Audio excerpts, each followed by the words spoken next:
সন্ধ্যা, আপনাদের সাথে আছি নুধাত সাউম। প্রিয় দর্শক শ্রোতা, সবাইকে স্বাগত জানাচ্ছি স্বাধীনতার মাসের শুভ সন্ধ্যার আজকের আয়োজনে। শুভ সন্ধ্যায় আজ থাকছে চলতে থাকা প্রদর্শনী হাত বাড়িয়ে দাও, এনটিভি হাইলাইটস এবং নির্মাতা আবু সুফিয়ান বিপ্লবের সঙ্গে আলাপচারিতা। প্রথমেই চলতে থাকা প্রদর্শনী।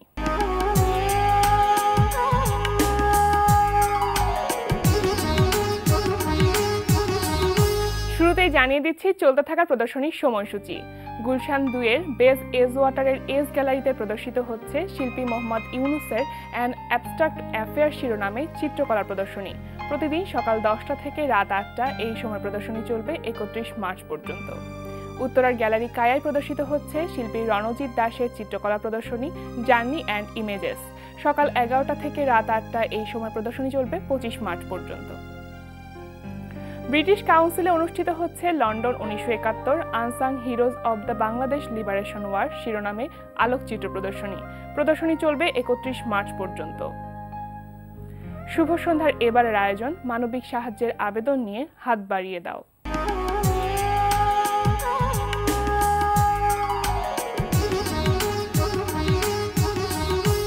মানুষ মানুষের জন্য, এই মর্মবাণীকে ধারণ করেই আমাদের এই পর্ব।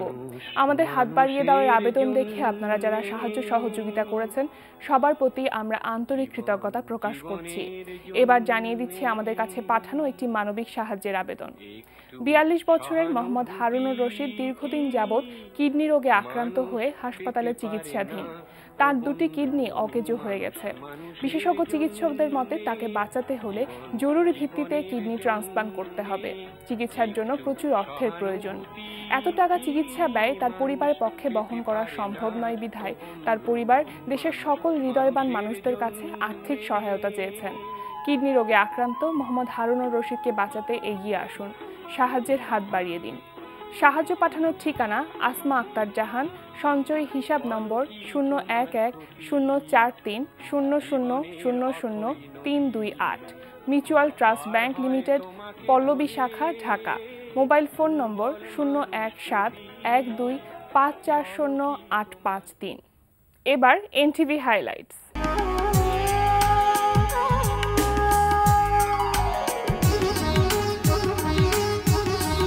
এবার জানিয়ে দিচ্ছি কি কি থাকছে এনটিভির রাতের অনুষ্ঠান মালায়। রাত 8টা 20 মিনিটে দেখবেন কাজী মোহাম্মদ মোস্তফার প্রযোজনায় রান্না বিষয়ক অনুষ্ঠান গ্লিটার রান্নাঘর।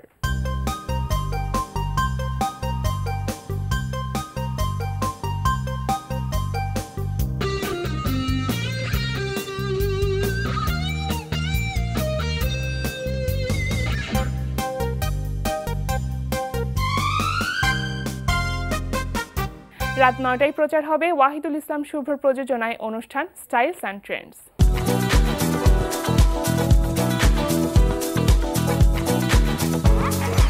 রাত 9টা 40 মিনিটে প্রচার হবে গোলাম সোহরাব দদুলের পরিচালনায় ধারাবাহিক নাটক সংসার। তোর বান্ধবী কি ক্লাস 5-এ থাকতে বিয়ে করেছে নাকি? ও মাই গড, থাক ওর কথা বলিস না, আমার তো এখনো বিয়ে হলো না। তুমি সমস্ত ব্যাপারটা খতিয়ে দেখে এসে আমাকে রিপোর্ট করবে। তোমাকে আমি 3 ঘন্টা সময় দিলাম, যাও। কখনো পারবো না। পারবো না মানে? রাত 12টা 10 মিনিটে থাকছে অনুষ্ঠান 71-এর মার্চ।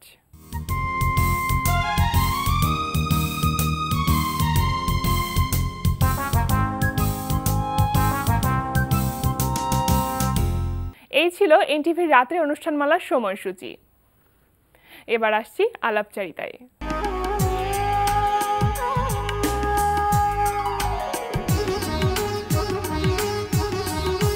প্রিয় দর্শক, আমাদের আজকের অতিথি নির্মাতা আবু সুফিয়ান বিপ্লব। চলুন কথা বলি তার সঙ্গে। শুভ সন্ধ্যা। শুভ সন্ধ্যা। কেমন আছেন? জি, ভালো আছি। আপনাকে সাধারণত আমরা নির্মাতা হিসেবে চিনি, জানি। তো মুক্তিযুদ্ধ নিয়ে এর আগে আপনি কাজ করেছেন এবং সম্প্রতি আরও একটি কাজ শুরু করেছেন 71-এর কথা শীর্ষক। এই মুক্তিযুদ্ধ নিয়ে কাজ করতে কেমন লাগে, অনুভূতিটা কেমন? আসলে এটা তো মানে খুব গ্রেট অপরচুনিটি আমার জন্য ওনাদের সাথে কাজ করতে। এটা আমি যদি একটু বিস্তারিত বলি, 71-এর কথা, এটা গ্রামীণ ফোনের একটা ইনিশিয়েটিভ। গ্রামীণ ফোন তারা একদম 2-3 বছর ধরে প্ল্যান করছে, কিন্তু এবার শুরু করেছে। আমরা এই প্রথম অবস্থায় প্রায় 10,000 মুক্তিযোদ্ধার একটা ভিডিও করব। কারণ আপনার প্রকৃতির নিয়মে আমাদের যে গভর্নমেন্টের লিস্ট আছে সে অনুসারে এখন 40,000 মুক্তিযোদ্ধা বেঁচে আছে। তো প্রকৃতির নিয়মে আর 10-15 বছর পরে আমরা কোনো জীবিত মুক্তিযোদ্ধা পাবো না। তো এটাকেই আমরা মানে ওনাদেরকে কথা বীরদের মুখে শুনি এই নিয়ে একদম ওনাদের কাছে যে যারা কখনো টিভি ক্যামেরার সামনে আসেননি কিংবা করেননি, আমরা বিভিন্ন গ্রামে গঞ্জে শহরে তাদের স্মৃতি, তারা কেন যুদ্ধে গিয়েছিলেন, তাদের এই যুদ্ধের একটা স্মৃতি, এই কথা এবং আমাদের এই প্রজন্মের কাছে কি, এটা আমরা শ্যুট করতেছি। আমার সাথে আসলে বিশাল একটা টিম কাজ করতেছে। আমি যদি একা বলি তাহলে এটা হবে। এর সাথে এশিয়াটিক এবং আইএমএক্স দুইটা এজেন্সি কাজ করতেছে, ওনারা সুপারভিশন করছে, প্লাস আমরাও যদি বলি রিসার্চার এবং অ্যাডভান্স টিম ওনারা কাজ করছেন। এর সাথে গ্রামীণ ফোনের তো যারা আছেন, আমি বলবো তন্ময় ভাই, অন্তু ভাই, তারা সুপারভিশন হিসাবে আছেন এবং গ্রামীণ ফোনের পুরা মার্কেটিং টিমের অনেকগুলো টিম এখানে কাজ করছে। যেহেতু কনসেপ্টটি গ্রামীণ ফোনের, আপনি কিভাবে বা কবে থেকে এই প্রজেক্টের সাথে ইনভলভ হলেন? আসলে বেসিক্যালি আমার জন্ম ৭১-এ, মুক্তিযুদ্ধ নিয়ে আমার ফ্যাসিনেশন সবসময়। আমি থিয়েটার করি, থিয়েটার আর্টে আমি কোর্ট মার্শাল নাটক আমাদের ওইগুলি দেখে তারপর সবসময় মুক্তিযুদ্ধ নিয়ে কাজ করার ইচ্ছা সবসময় ছিল। একটা কাজ করেছিলাম ক্যারাভান ৭১ নামে, এবং ওইটার সিরিয়াল হয়েছিল ৫-৬টা পর্ব। তো ওইটা গ্রামীণ ফোনের যে অন্তু ভাই, ওনারা জানতেন আমি এই কাজটা করেছি। তো ওনারা যখন এই প্রজেক্টটা করেন তখন আমাকে বললো, বিপ্লব ভাই আমরা এরকম একটা কাজ করতে চাই, আপনি কি করবেন কিনা। আমি তো মানে সানন্দে রাজি হলাম যে অবশ্যই আমি করতে চাই কাজটা। আমার আগ্রহটা আগে থেকেই আপনার ছিল। জি। তো তখন শুরু করা, তারপরে এভাবে বিভিন্ন জানেন অনেক প্রসিডিউর লাগে, মানে এখানে গভর্নমেন্টের পার্ট জড়িত, ওনাদের পারমিশন, তারপরে জিপিরও কিছু প্রসিডিউর আছে, ওইগুলি এজেন্সি মিলিয়ে কারা কাজ করবে। তারপর আমরা শুরু করলাম কাজটা। এই পর্যন্ত আমরা প্রায় ২৫০০ জনের মতো ভিডিও করে ফেলেছি। আমাদের ইচ্ছা ছিল এই মার্চের মধ্যে প্রায় ১০,০০০ জনের কমপ্লিট করা। তো আমাদের হয়তো আরও ১ মাস লাগবে। তো এটা ওই ৭১-এর কথা। ইন্টারভিউ নেওয়াটা কবে থেকে শুরু হলো? এটা আমরা শুরু করেছি ডিসেম্বরের এন্ড থেকে। তো এখন পর্যন্ত আমরা প্রায় ফেব্রুয়ারি পর্যন্ত কাজ করলাম। তো এই মাসটা একটু বন্ধ আছে, আবার আমরা শুরু করছি হয়তো নেক্সট উইক কিংবা এপ্রিলের ফার্স্ট উইক থেকে আবার শুরু করব। তো এই যে ১০,০০০ জন মুক্তিযোদ্ধাদেরকে নিয়ে এরকম একটি ডকুমেন্টারি বা এরকম একটি প্রজেক্ট শুরু করে ফেলেছেন ইতিমধ্যে, এই ১০,০০০ মুক্তিযোদ্ধাদের হিস্ট্রিটা বা তাদের আসলে উল্লেখযোগ্য যারা, তাদেরকে আসলে কিভাবে খুঁজে বের করলেন? এটা আমাদের যে রিসার্চ টিম আছে কিংবা আমরা যারা বসলাম তারা অ্যাডভান্স টিম, আমরা যে মুক্তিযুদ্ধ মন্ত্রণালয়ের যে লিস্ট আছে ওই লিস্ট অনুসারে আমরা যে সেক্টর কমান্ডার অনুসারে ভাগ আছে, প্রতিটা সেক্টরে যে গ্রামে গঞ্জে আমাদের গ্রামীণ ফোনের একটা ছিল যে পুরো বাংলাদেশ থেকে আমরা ১০,০০০ জনকে নিতে চাই। মানে এরকম না যে আমি ঢাকা শহর থেকে পাস পেয়ে গেলাম তাদেরকে নিয়ে গেলাম, ওইটা না, যে আমরা পুরো বাংলাদেশের যে মুক্তিযোদ্ধারা মানে তখন ৭১ সালে যুদ্ধে গিয়েছিলেন তাদেরকে আমরা করতে চাই। তো ওনাদের ইচ্ছা আছে যে বাকি যে ৪০,০০০ জন আছে কিংবা নতুন লিস্টে যদি আছে পুরা সবারটা ভিডিও করে রাখা। কারণ আমরা নতুন প্রজন্মে কিংবা আমাদের পরের প্রজন্ম যারা হয়তো মুক্তিযুদ্ধ সম্বন্ধে জানতে চাবে কিংবা কেউ যদি রিসার্চ করতে চায়, কোনো বই লিখতে চায়, সরাসরি ওনাদের কথা শুনতে পারবে ওই ওয়েবসাইটে গিয়ে। তো ওয়েবসাইটটা আপনি ৭১ereকথা.com এই নামে মেবি সম্ভবত আছে। তো এখানে আসলে বিশাল এক্সপিরিয়েন্স, মানে যারা একদম কি বলে গ্রামের মানে কৃষক, কুলি, মজুর, মানে আমরা যেটা বলছি মানে দেখি যে ওই হিস্ট্রি, মানে এটা আমার জন্য একটা, আমার টিম তো শুটিং করতেছে 10টা টিম, আমি নিজেও যাচ্ছি বিভিন্ন জায়গায় কিভাবে তারা শুটিং করছে, আমি থাকছি ওনাদের সাথে কথা বলতেছি, অন্যরকম একটা অভিজ্ঞতা। সেখান থেকে কিছু স্মৃতিময় কোনো ঘটনা এখন কি শেয়ার করতে চান আমাদের সাথে? এইটা একটা কথা যেটা বলি, আমরা ক্যাপ্টেন শাহাবুদ্দিন মেবি ওনার নামটা, আমরা ওনার ইন্টারভিউ নিলাম। তো উনি যেটা বললো, বীরশ্রেষ্ঠ হামিদুর রহমান যখন মারা গেলেন, উনি আসলে সেদিন রোজা ছিল যুদ্ধের মধ্যে, উনি রোজা ছিলেন, রোজা অবস্থায় উনি পাকিস্তানের মানে হানাদার বাহিনীর আক্রমণে উনি নিহত হন। এখানে আমার গায়ের লোম দাঁড়িয়ে যাচ্ছে। আমি যখন শুটিং করি মানে আমাদের সবাই চোখ দিয়ে অটোমেটিক পানি পড়তেছিল, আমাদের ইউনিটে যারা ছিলাম।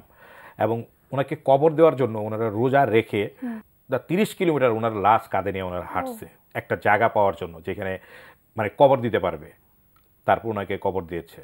মানে এগুলি আরও অনেক ঘটনা, যে দেখা গেছে যে ওরা খেতে বসবে, আইসা বলতেছে না এখন খেতে পারবো না, চলো অপারেশনে। দিনের পর দিন, রাতের পর রাত তারা দাঁড়িয়ে থেকেছে মানে পানির মধ্যে, যে ওকে এই এখান থেকে পাকিস্তান আর্মি আসতে পারে, এখন আমাদের অপারেশন করতে হবে, ওকে এখানে থাকতে হবে তোমাদের। এবং এই যে মানে অশিক্ষিত কিংবা শিক্ষিত যাদের কথাই বলি, তারা কিছু না বুঝে সবাই চলে গিয়েছেন যেন আমাকে যুদ্ধে যেতে হবে। আমি এরকমও দিয়েছি একটা পরিবারের 22 জন গিয়েছে, মানে তার ভাই, আপন ভাই, চাচাতো ভাই, মামাতো ভাই, আত্মীয় স্বজন মিলিয়ে আমরা চাঁপাইনবাবগঞ্জের রোহনপুর গ্রাম মনে হয় সেটা, ওই গ্রামের একটা ইউনিয়নের 22 জন তারা গিয়েছেন মুক্তিযুদ্ধে। মানে সবাই মুক্তিযোদ্ধা, মানে এরা কেউ চিন্তা করে নাই যে 22 জন মানে আমার জেনারেশন সবাই মারা যাচ্ছে, কেউ হয়তো জেনারেশন দাঁড়াবে না মারা গেলে, কারণ সবাই মৃত্যুকে বাঁচাতে চলে গেছে, যে মৃত্যুর ভয় কেউ করেনি।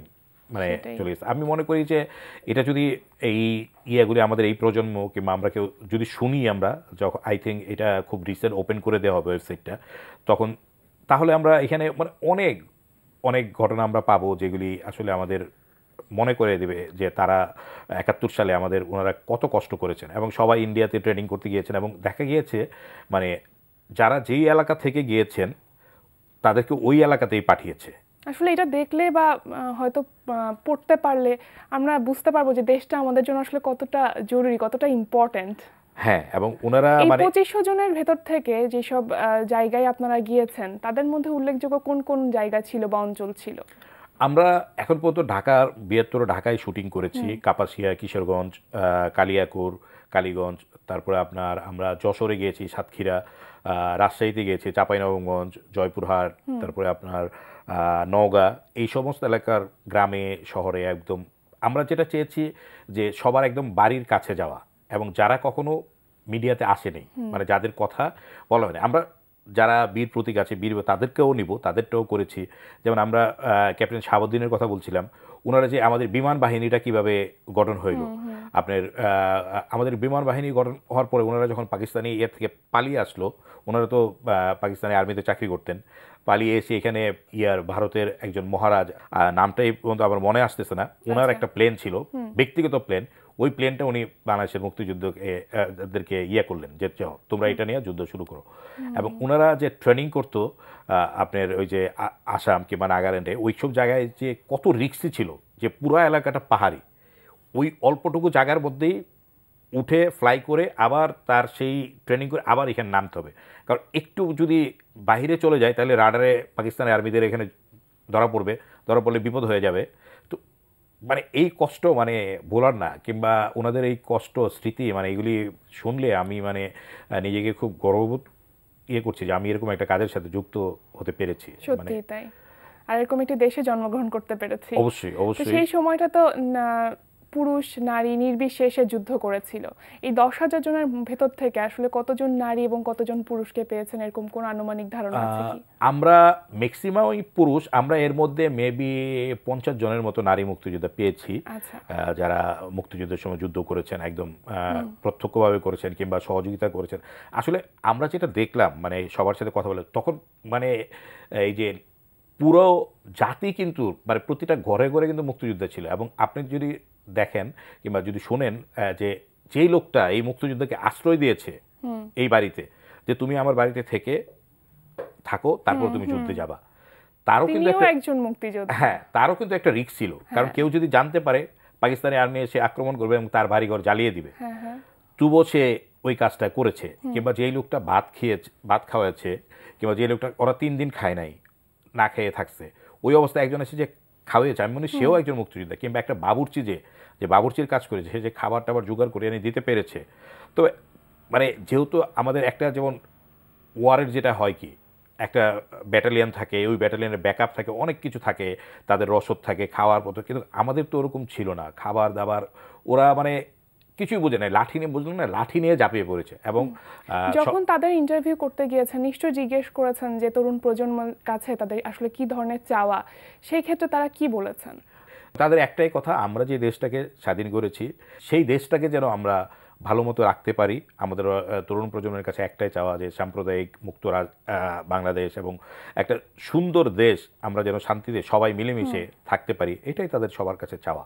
আচ্ছা, তো এই ডকুমেন্টারিটার মোট কত মিনিটের, দৈর্ঘ্যটা কতখানি? এটা এক একজনের 10 থেকে 15 মিনিটের, মানে এটা ডিপেন্ড করতেছে আর কি কে কতটুকু বলতে। অনেক আছে যেমন একদম প্রথম ক্যামেরা সামনে নামটাও বলতে পারে না, তো ওই জায়গায় ওনাদেরকে বলিয়ে করতে হয়েছে, আমাদের অনেক টাইম লেগেছে অনেক জায়গায়।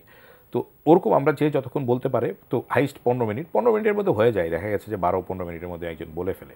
তো এখন পর্যন্ত তো 2500 মুক্তিযোদ্ধার ইন্টারভিউ নেওয়া হয়ে গেছে, আর বাকি প্রজেক্টটা কমপ্লিট করতে কতদিন সময় লাগবে?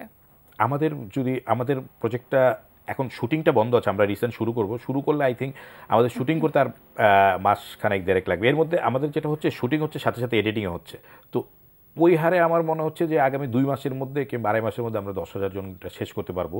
শুটিংটা শেষ করে ফেলতে পারবো 2 মাসের জন্য, কিন্তু এডিটিং করতে হয়তো আরেক মাস সময় লাগতে পারে বেশি। বর্তমান সময় এটা খুব প্রয়োজন ছিল ওই কাজটা জি করার। জি, এবং যেটা আমাদের বর্তমান সরকার যেটা করছে যে মুক্তিযোদ্ধা ভাতা কিংবা মুক্তিযোদ্ধাদেরকে যে মানে সুযোগ সুবিধাগুলো দিচ্ছে, এবং এইটার জন্য সব মুক্তিযোদ্ধারা বর্তমান সরকারের কাছে কৃতজ্ঞ।